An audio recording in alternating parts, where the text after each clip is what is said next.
मायदा 95-100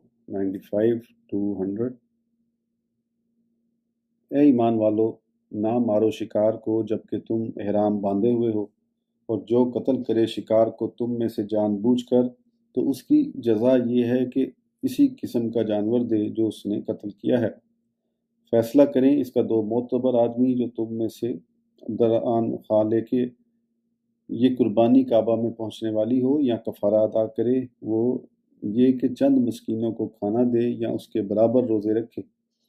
ताकि चखे सज़ा अपने काम की। माफ़ फरमा दिया अल्लाह ताला ने जो गुज़र चुका, और जो अब फिर गया तो इंतकाम लेगा अल्लाह उससे, और अल्लाह गालिब है, बदला लेने वाला। हलाल किया गया है तुम्हारे लिए दरियाई शिकार और उसका खाना, फ़ायदा उठाओ तुम और दूसरे काफ़िले वाले, और हराम किया गया है तुम पर खुश्की का शिकार जब तक तुम एहराम बांधे हुए हो, और डरते रहो अल्लाह से